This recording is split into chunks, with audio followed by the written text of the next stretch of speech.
Oi, eu sou a Emily e nesse vídeo vamos conversar um pouquinho a respeito da matriz de confusão. E o que vem a ser uma matriz de confusão? Gente, ela é uma ferramenta usada na análise de modelo de classificação para aprendizados supervisionados para avaliar o desempenho. Ela vai ver se a previsão feita pelo modelo ela é igual às classes reais ali dos dados. E por que que eu destaquei aqui a parte de modelos de classificação? Eu vou fazer um vídeo a respeito de alguns outros problemas que a parte de inteligência artificial ela vai conseguir solucionar. Mas agora eu quero te explicar só o que vem a ser o modelo de classificação para a gente conseguir entender o que é uma matriz de confusão. Então vamos lá. O problema de classificação, ele tem o objetivo de atribuir uma categoria ou uma classe a cada entrada de dados. Então, dependendo dos dados que forem entrando ali para ele, né,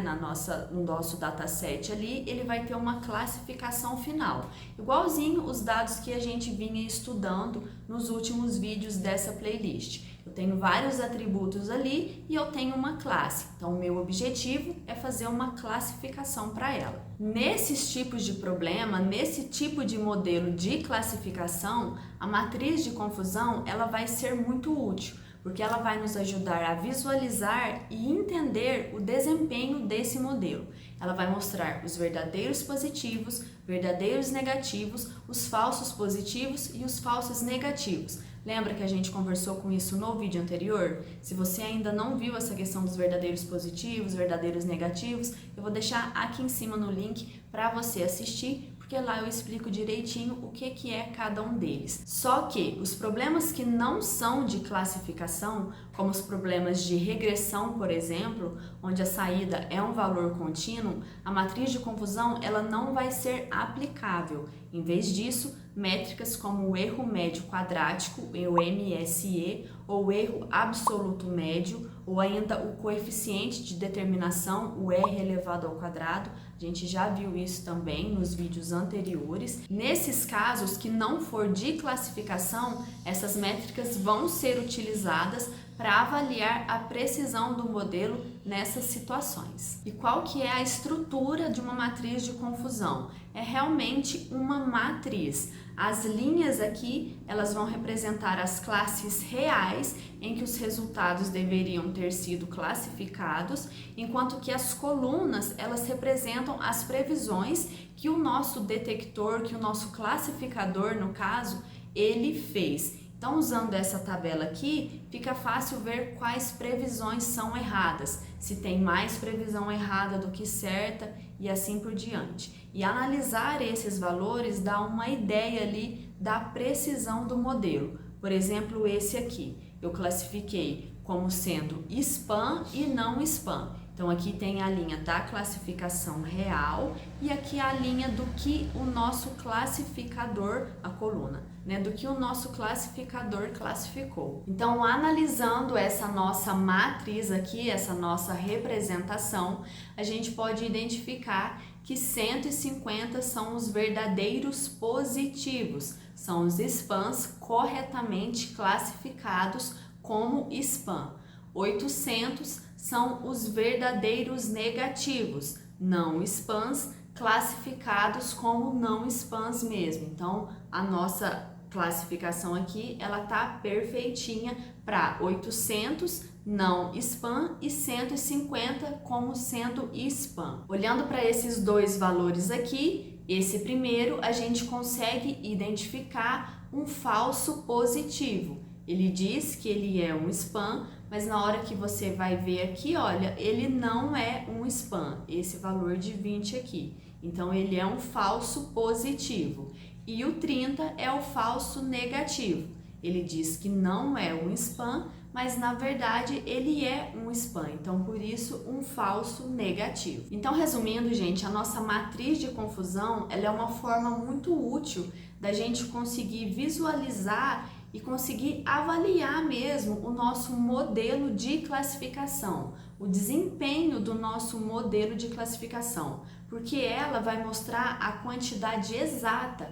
Esse aqui é o valor total, é o valor bruto ali das classificações corretas e incorretas que ela faz em diferentes classes. Mas vamos passar agora para a parte do código para você ver como que é facinho de criar uma matriz de confusão para o seu classificador. Então eu vou abrir aqui aquele Colab que eu tenho compartilhado com vocês, eu vou deixar o link dele aqui embaixo na descrição para você ter acesso a todo esse material aqui. E aqui a gente pode começar já importando as bibliotecas que a gente vai utilizar. Então a gente vai utilizar a biblioteca Matplotlib, a biblioteca NumPy e a biblioteca Scikit-Learn ou sklearn. Eu já dei uma breve explicação a respeito delas em vídeos anteriores. Então eu sugiro, gente, se você caiu aqui de paraquedas nesse vídeo, que você volte e assista toda a playlist, porque vai ter coisas aqui que eu vou passar meio que por cima, porque eu já expliquei nos vídeos anteriores. Mas então vamos seguir aqui. Eu criei o meu y verdadeiro. Lembra, o y é a variável dependente, é a classe que eu quero classificar ali, tá? É aquela coluna final ali com a classificação a respeito, né, das características, dos atributos que ele vem ganhando ali, né, na nossa linha, ele tem uma classificação final. Então esse y, ele vai representar essa classificação. Eu preciso ter o meu y verdadeiro, o meu y real das minhas classificações e o y que o meu classificador ele previu. Aqui, gente, eu vou criar dados falsos, tá? Pra gente trabalhar. Mas se eu quisesse ter vindo aqui e pegado os dados da minha árvore de decisão, que a gente estudou no vídeo anterior, eu poderia também, tá? Mas eu preferi pegar dados falsos aqui para te ensinar a respeito da distribuição binomial. Vou explicar um pouquinho dela aqui, porque eu achei ela muito interessante e às vezes ela vai ser útil aí para você fazer algum teste em alguma aplicação sua. Então, por isso que eu vou trazer a explicação da distribuição binomial a partir de agora. Então, vamos lá. Como sempre, gente, eu trouxe uma colinha aqui, porque é tanto termo que eu não consigo ficar decorando tudo, tá? Então, por isso que eu trago todo um script aqui para mim não me perder. A distribuição normal, gente, ela é um modelo estatístico igual aqueles modelos de distribuição que a gente viu nos vídeos anteriores, que tem a distribuição normal, a distribuição gaussiana, igualzinho àqueles. Ela vai ser um modelo estatístico usado para descrever situações em que você vai realizar uma série de experimentos. E cada um desses experimentos, eles vão possuir apenas dois resultados possíveis, o sucesso ou o fracasso. E esses experimentos são frequentemente chamados de ensaio de Bernoulli. E os principais pontos a respeito dessa distribuição binomial são o seguinte: cada experimento ele vai ser independente um do outro. O resultado de um não vai influenciar o resultado do outro. Ele possui dois resultados possíveis, eu também já comentei, o sucesso ou o fracasso. Possui um número fixo de experimentos, então na fórmula ele é representado pela letra N, eu vou mostrar a fórmula daqui a pouquinho. E existe a probabilidade constante de sucesso. Ela vai ser constante durante o seu experimento e ela é denotada pela letra P. A fórmula da distribuição normal, eu vou colocar ela aqui na tela, ela vai descrever a probabilidade de se obter um número específico de sucesso, denominado na fórmula pela letra K em N experimentos. O X é o número de sucesso. O K é o número específico de sucessos desejados, o N é o total de experimentos, o P é a probabilidade de sucesso em um único experimento e o NK é o coeficiente binomial que calcula o número de maneiras de escolher K sucesso a partir de N experimentos. Resumindo, a distribuição binomial ela vai ser utilizada para quando você quer calcular a probabilidade de se obter um número específico de sucessos em um número fixo de experimentos independentes, onde cada resultado de um não vai interferir no resultado de outro e cada um desse experimento tem apenas 2 resultados possíveis. E passando agora para a parte dos argumentos, a gente precisa passar 3 valores. Esse primeiro argumento aqui, o número 1, significa que a gente vai estar fazendo um único experimento de Bernoulli para cada elemento do array. E o resultado vai ser 0 para o fracasso e 1 para o sucesso, com base na probabilidade fornecida. E a probabilidade é esse 0,9 aqui, é o nosso segundo argumento. Ele representa a probabilidade de sucesso em cada experimento. Então aqui uma probabilidade de 0,9 vai indicar que a maioria das previsões, 90% das previsões que ele fizer vai ser correta, tá? E o tamanho aqui size é o nosso terceiro parâmetro de 1000. Então, eu tenho 1000 amostras ali, 1000 unidades no meu array, tá? Então, como eu quero que eles sejam comparados um com o outro, né? Eu criei 2 aqui, um simulando os meus dados verdadeiros e outro simulando a minha predição, o tamanho deles tem que ser compatíveis, tá? Então, por isso que os 2 aqui têm tamanho de 1000. Aqui na linha 8, eu estou realmente criando a minha matriz de confusão. Então, ela vai separar todos os meus dados, como sendo verdadeiros positivos, verdadeiros negativos, falso positivos e falso negativos. Nessa parte de baixo aqui, eu só estou realmente mostrando a minha matriz de confusão. Então, eu tenho que passar aqui qual que é a minha matriz e os meus labels, qual que é as minhas rotulagens aqui embaixo. Então, eu coloquei como falso e positivo, mas você pode colocar outros nomes. E aqui é só fazer a plotagem dele aqui embaixo. Então, aqui, olha, com esses meus dados, eu tenho nessa primeira linha aqui, nessa primeira coluna, 16,81 e 93,810, totalizando 1000 dados. E com essa matriz de confusão, eu consigo puxar algumas métricas para realmente avaliar o nosso classificador. Eu já expliquei a respeito de algumas das métricas que eu vou trazer aqui no vídeo anterior sobre a nossa avaliação da árvore de decisão, mas eu vou passar aqui explicando sobre elas, porque tem algumas outras aqui novas que eu não tinha falado anteriormente, então eu vou passar explicando todas as métricas aqui. Então, a acurácia, gente, ela vai medir a frequência com que o modelo está correto, com que o modelo está acertando. Ela vai avaliar a capacidade geral dele ali em classificar corretamente todas as classes. E aqui ela deu que o nosso modelo está com 0,83%. A precisão, ela vai se concentrar especificamente na classificação positiva. Então, dos meus aspectos positivos previstos,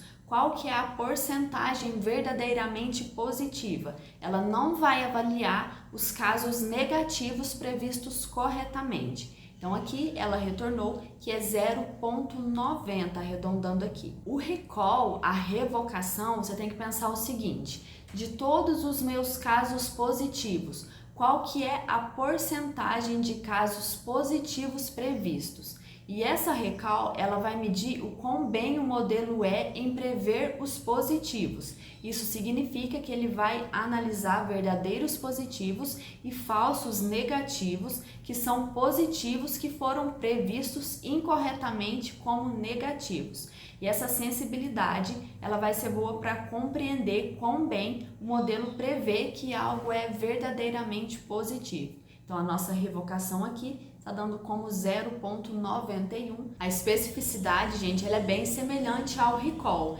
mas ela é vista sob a perspectiva de resultados negativos. A especificidade, ela vai fornecer uma medida da habilidade do modelo de evitar classificações incorretas da classe negativa. Então, quanto mais alta for essa especificidade, menos instâncias de classe negativa estão sendo erroneamente classificadas como positiva. Então, como ela é o contrário da outra, eu posso colocar aqui, eu posso chamar a minha recall score, que é a mesma que eu chamei aqui em cima, mas eu coloco um pos-label aqui igual a 0. E esse pos-label igual a 0 aqui, o que significa isso? Eu estou assumindo o rótulo da posição oposta. E a última métrica que eu quero trazer para você conhecer é a pontuação F. ou a F1 Score, que a gente já viu um pouquinho sobre ela no vídeo anterior. Ela é a média harmônica entre a precisão e o recall. Ela vai considerar casos de falsos positivos e falsos negativos e é bom para conjunto de dados desequilibrados. Ela consegue ajustar isso e trazer aí uma boa métrica. Então, no caso aqui, eu tenho 0,9 e esse F1 Score, ele não vai levar em consideração os valores verdadeiros negativos. Eu não expliquei aqui, gente, mas é só você chamar o metrics ponto o nome da métrica que você quer puxar, tá? Então, você passa aqui para ele qual que é a classe verdadeira, né? Qual que é a classificação verdadeira e qual que é a classificação prevista aqui. Eu coloquei aqui embaixo todos os resultados juntos, olha, para ficar mais fácil de analisar. Bom, gente, é esse o conteúdo que eu quis trazer com esse vídeo, eu espero que tenha ficado claro. Qualquer dúvida é só colocar aqui embaixo nos comentários para mim. Eu peço para você se inscrever no canal, deixar o seu gostei e sempre acompanhar os conteúdos aqui. Bons estudos para você, muito obrigada e até a próxima! E esse experimento, eles são frequentemente chamados de ensaios de Bernoulli. Bernoulli? Eu acho que é Bernoulli. The name of the Swiss mathematician and physicist. In German it said Bernoulli. Therefore, that's why in English it's also